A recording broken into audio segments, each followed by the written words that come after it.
એમાં આખી વાત એ છે કે એ લોકો એમ કહે છે કે ઇનોવેશન કરવાનું છે, આમાં પતરા છે, આમાં ઇનોવેશનની કાંઈ જરૂર જ નથી, કોઈ જાતની કાંઈ જરૂર નથી, અમારી કોઈ જાતની ફરિયાદ નથી, અમારે કોઈ જાતનું ઇનોવેશન કરવાનું નથી. અમને તમારે ઇનોવેશન કરવું હોય તો રોડ ઉપર સાઈડમાં બેસાડી દો, અમારી એક જ માંગ છે બસ. 1000 ઉપર વેપારી છે, પણ એ લોકો કહે છે કે બાબરિયા કોલોનીને અહીંયા ઠેઠ કહે છે 4-5 જગ્યાના નામ, પણ અહીંયા કોણ લેવા આવશે? પણ એ લોકો જગ્યાએ કે ખાલી કરવાનું કે એ લોકોએ એમ કીધું છે કે તમને બાબરિયા કોલોનીમાં ને બીજા આપણે કીટીપરામાં ને અહીંયા કહે છે, પણ અહીંના બધા વેપારી અહીંયા સમાવેશ થાય જ.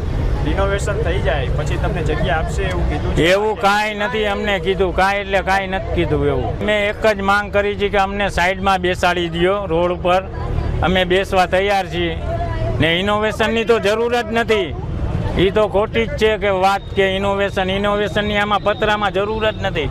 ના થાક તમે કે રવિવારે તમે ખાલી કરી દેજો, સોમવારથી કે બુલડોઝર ભરી જશે. ને ભાડું પહેલાં 500 હતું, એમાંથી 1000 થયા, 1000માંથી અત્યારે 1180 રૂપિયા થયા છે, તોય અમે ભરવા તૈયાર છીએ, ભરી જ છીએ હજી. એને અમારી રજૂઆત કરવાની છે, વિનંતી કરવાની છે સાહેબને કે અમે ગરીબ માણસ હે, અમે એમ ખાલી નહીં કરી શકીએ. હવે કેટલા સમયથી અહીંયા અમે 40-35 વર્ષથી તો વેપાર કરી જ છે, અને તાત્કાલિક તમે ક્યાંય આપો ને સાહેબ અમારું સેટિંગ ન થાય. એ અને નેમોનેશન કરવાનું કીધું પણ એ નથી કરવું, ખાલી જ કરી દેવાનું કીધું. અમારી માર્કેટ સારી જ છે, અમારે કાંઈ કરવાનું થતું નથી.